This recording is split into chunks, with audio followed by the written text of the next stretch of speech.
Hallo Werkzeugfans, willkommen bei GoTools TV. Mein Name ist Sebastian und wir schauen uns heute Heißluftgebläse an, und zwar im 18 Volt Segment, und zwar von Bosch, Metabo, Milwaukee, Dewalt und von Steinl. Und wir werden heute mal rausarbeiten, was sind eigentlich die Unterschiede zwischen verschiedenen Geräten, wer hat mehr Bums, wer hat das Feuer schneller anbekommen, und übrigens haben wir für Sicherheit gesorgt, es ist die Feuerwehr anwesend. Und jetzt zumindest ein Feuerlöscher. Und es ist ja Freitag, es gibt wie immer etwas zu gewinnen, alles was du zu machen musst, einfach unten in die Kommentare schreiben, welcher euch am besten gefällt, was euer Liebling ist, oder einfach mal, was habt ihr alles schon mal mit so einem Heißluftföhn angestellt, oder Heißluftgebläse besser gesagt, und was gibt es zu gewinnen? Den von Steinl. Bevor wir jetzt anfangen, zeige ich dir mal, wie wir eigentlich hier zu unserem Feuerchen gekommen sind.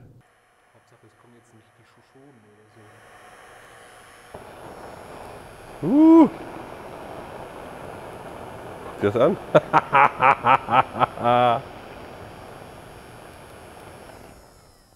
Welch schönes Ambiente in diesem Video.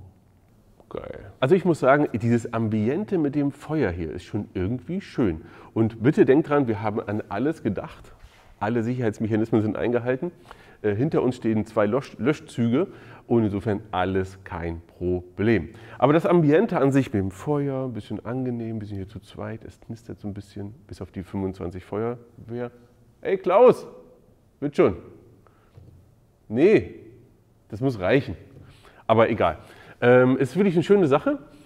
Und wir haben ja vor einiger Zeit mit dem Bosch hier schon eine Menge Spaß gehabt. Ja?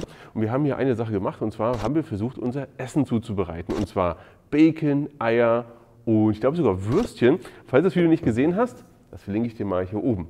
Heute werden wir Folgendes machen. Wir schauen uns mal alle 5 Geräte hier nacheinander an, schauen mal, was die Unterschiede sind. Und dann haben wir gedacht, naja, wenn wir einen davon nehmen, dann ist die Pfanne so halbwegs heiß geworden. Was passiert, wenn wir mehr davon nehmen? Wie viel davon kriegen wir gleichzeitig unter die Pfanne? Das wollen wir heute mal ausprobieren. Und dann wird hier mit Turbo gebraten.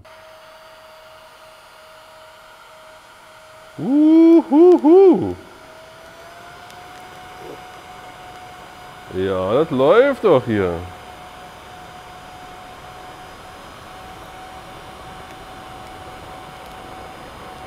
So, jetzt aber genug mit Feuer, jetzt wollen wir uns mal die Geräte etwas genauer angucken. Und am Anfang fangen wir gleich mit dem Thema Preis an. Und wie immer findet ihr den ehrlichen Preisvergleich unten in der Videobeschreibung. Aber was kosten die Geräte eigentlich? Und sie sind wirklich sehr nah beieinander. Wir haben hier einen Preis von 110, 120, 130 und hier sind wir in der etwa 140 Euro Klasse. Das heißt, die differenzieren sich nur zwischen 110 bis 140, 145 Euro, glaube ich, kostet der Steinl. Insofern ist das gar nicht so viel, wo sie sich unterscheiden. Apropos unterscheiden, ich zeige euch mal gleich jetzt auch hier die Datentabelle. Und da seht ihr mal, inwiefern sich die Geräte rein von der Hitzefläche nochmal unterscheiden. Denn auch dort ist es so, dass wir jetzt hier, ja, teilweise 470 Grad, teilweise 530 Grad, sind 50 Grad, okay. Aber ob ihr nun 530 Grad habt oder 470, ich glaube, das ist nicht wirklich relevant. Sollte es für jemanden von euch relevant sein, schreibt das auch gerne mal unten in die Kommentare. Denkt dran, es gibt hier immer was zu gewinnen. Denn warum könnte es wichtig sein, einen Unterschied von 50 Grad zu haben? Na, sei es drum. Okay, kommen wir zum Thema Zubehör. Es ist so, dass nur 2 der Geräte mit einem Koffer kommen, Metabo und Steinl. Und hier sehen wir auch das gesamte Zubehör, was zu den Geräten dazugehört. Das heißt, bei Bosch gehören diese beiden Aufsätze mit dazu. Ja? Bei Metabo sind es diese beiden, bei Milwaukee auch die beiden. Bei Dewalt hast du noch einen weiteren, ich gehe gleich nochmal drauf ein. Bei Steinl gibt es erstmal gar nichts. Der ist so solo, wie er hier ist. Mehr gibt es nicht. Übrigens auch kein Akku, das ist nochmal ganz wichtig. Das sind alles Solopreise, die ich hier vorhin gesagt habe. Das heißt, du bekommst genau das Gerät so, wie es hier ist. Schauen wir uns mal ganz kurz die Aufsätze an. Der Aufsatz hier, den kannst du hier vorne aufstecken, ja, bei allen Geräten, und kannst entsprechend löten. Dafür ist er da, um auf einen Punkt das Ganze zuzubringen. Gerade für Dachdecker sicherlich interessant. Dann hier haben wir eine verschiedene Version, auch ist aber immer am Ende dasselbe, um mit Schrumpfschläuchen besser zu arbeiten. Das heißt, du legst hier den Schrumpfschlauch ein und dadurch bekommt er von allen Seiten Hitze, ja, zumindest von den meisten Seiten. Vielleicht ein bisschen drehen und dann geht es voran. Auf jeden Fall besser, als jetzt so irgendwie so hier irgendwo da dran rumzumachen. Ja. Aufsatz Nummer 3, den gibt nur Bosch mit dazu, ist dieser, Entschuldigung, nicht Bosch, sondern gibt natürlich Dewald mit dazu. Hätte ich Milwaukee sagen sollen. Nein, also den gab es bei Dewald und der macht hier diesen Schlitz. Und hier ist es so, wenn du jetzt zum Beispiel, der klassische Einsatzzweck ist hier eigentlich Treppe, Tür, Fenster. Wenn du da Lack drauf ist, hier den Lack zu erwärmen, beziehungsweise sogar abzubrennen, aber in der Regel eher zu erwärmen und dann runter zu kratzen. Eine gängige Technik beim Restaurieren von Türen und Fenstern und teilweise auch Treppen, wenn man da leider Farbe drauf geklatscht hat. So, dafür ist das Ganze da. Schade, dass es bei Steinle das gar nicht dazu gibt bei dem Preis, auch wenn es hier das teuerste ist, muss man ja sagen, der Unterschied ist jetzt nicht so groß, hätte man das ruhig schon mit dazugeben können.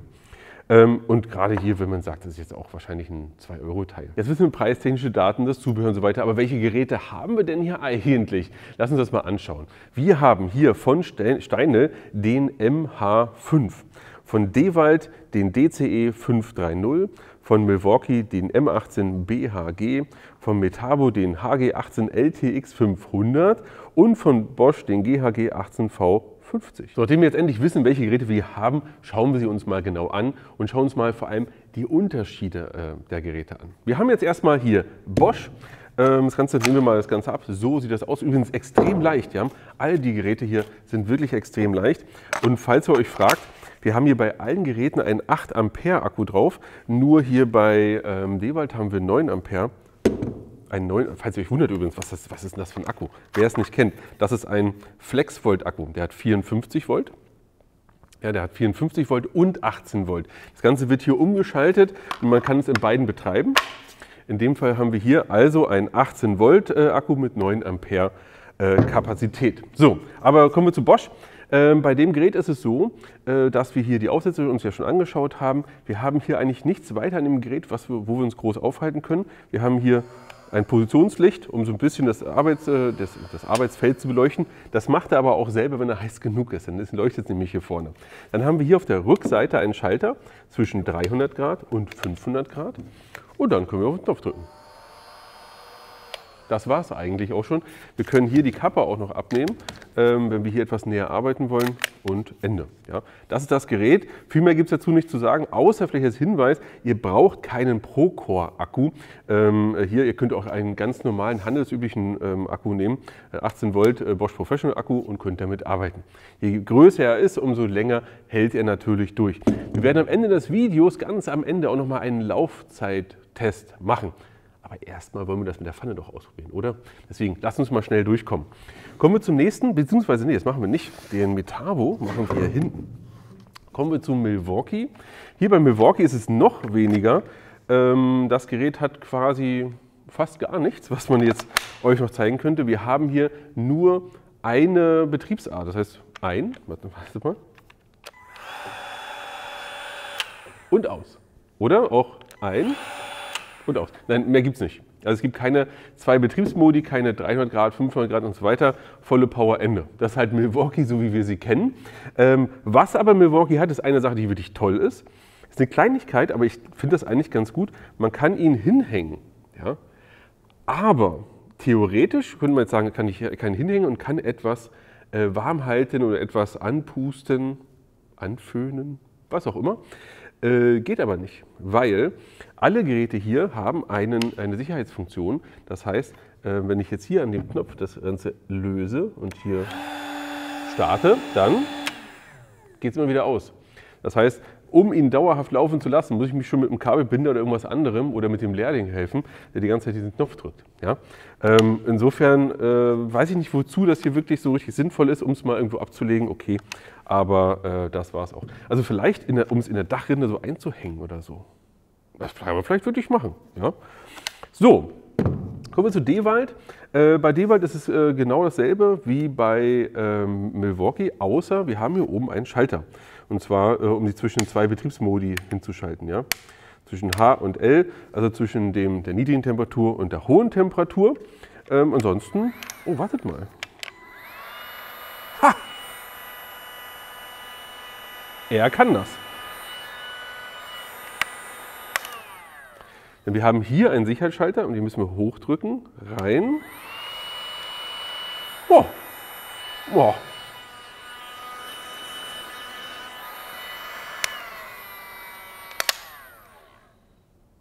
Ich finde es gut. Schreibt mal gerne unten in die Kommentare, wie ihr das findet. Ob ihr sagt, nee, das ist aber von der Sicherheit nicht so gut. Ja, ist jedenfalls so.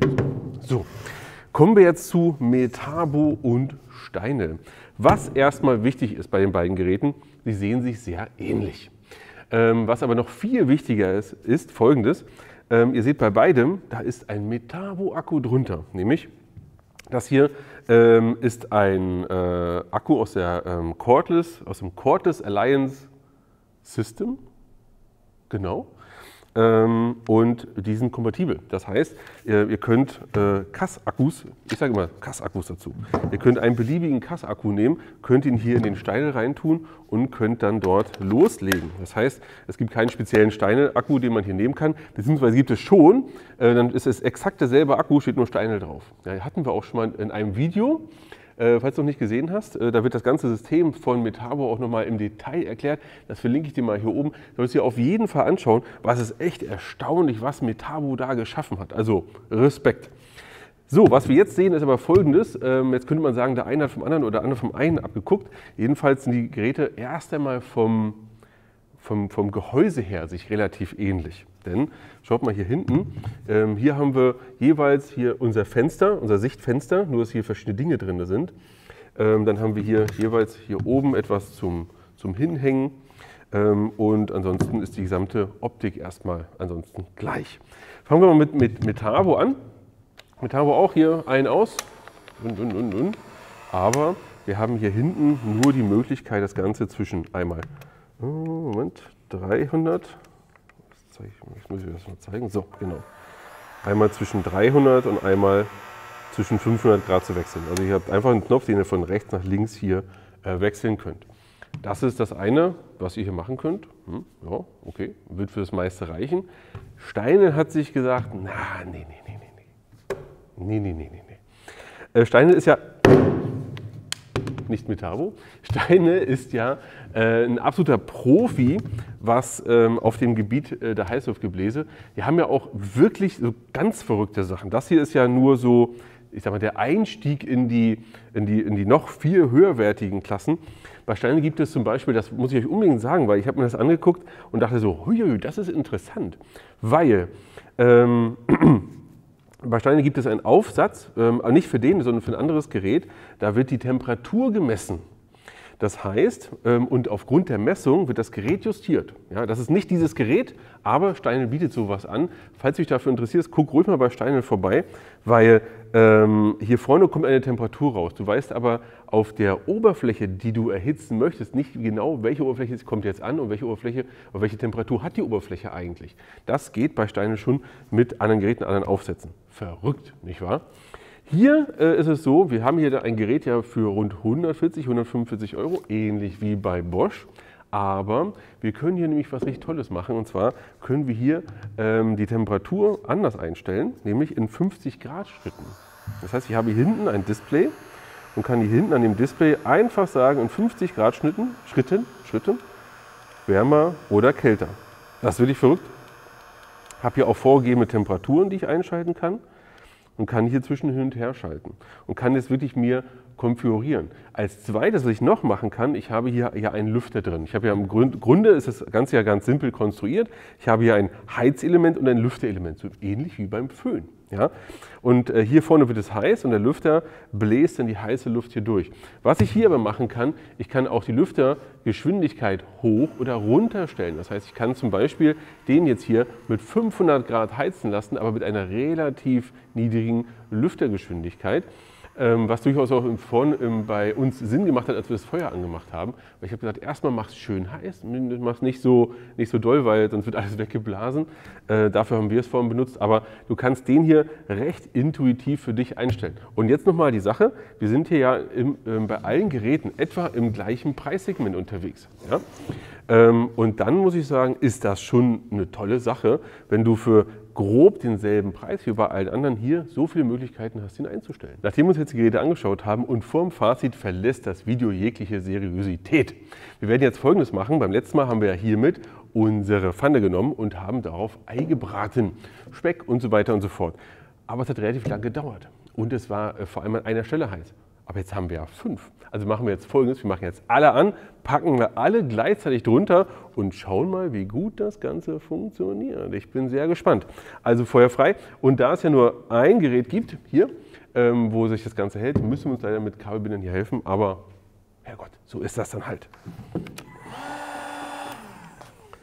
So, Moment. Und übrigens ja, nee, nicht nachmachen zu Hause.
Das Ganze wieder zurückbauen. Ich muss sagen, mit 5 geht es auf jeden Fall schneller und kommt mal ein bisschen dichter. Also ich wünschte, es würde Geruchsfernsehen geben, weil ich muss sagen, es riecht gut und ja, okay. Ich hätte sie vielleicht auch ganz lassen können, aber das sieht doch eigentlich gar nicht so schlecht aus. Jetzt gucken wir mal, ob wir das hier auch wieder rauskriegen. Oh, ja. Kochstudio. Also ist natürlich nur Spaß, ja. Also dafür sind die Dinger natürlich nicht gedacht, aber wir wollten einfach mal ausprobieren, wie ist das dann, wenn wir davon nicht einen nehmen, sondern 5. Und uiuiui, hier ist aber auch noch gut Temperatur drauf. Und wir sehen, das sieht doch in Summe hier gar nicht so schlecht aus. Oder? Natürlich todesmutig wie ich bin, probiere ich das Ganze auch wieder. Und ich muss sagen, diesmal haben wir ein paar mehr Eier. Und ich sage mal, ich lasse mir das jetzt hier auch munden. Muss ja auch mal, wir drehen das schon ziemlich lange und außerdem muss man ja auch mal ein bisschen was essen zwischendurch, ja? So. Uiuiui.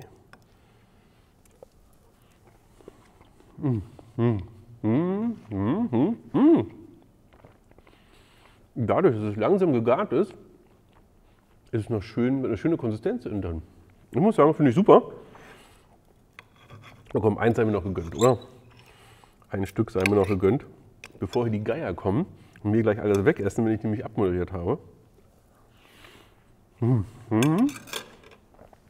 Super. So, was wir heute aber gesehen haben, ist Folgendes.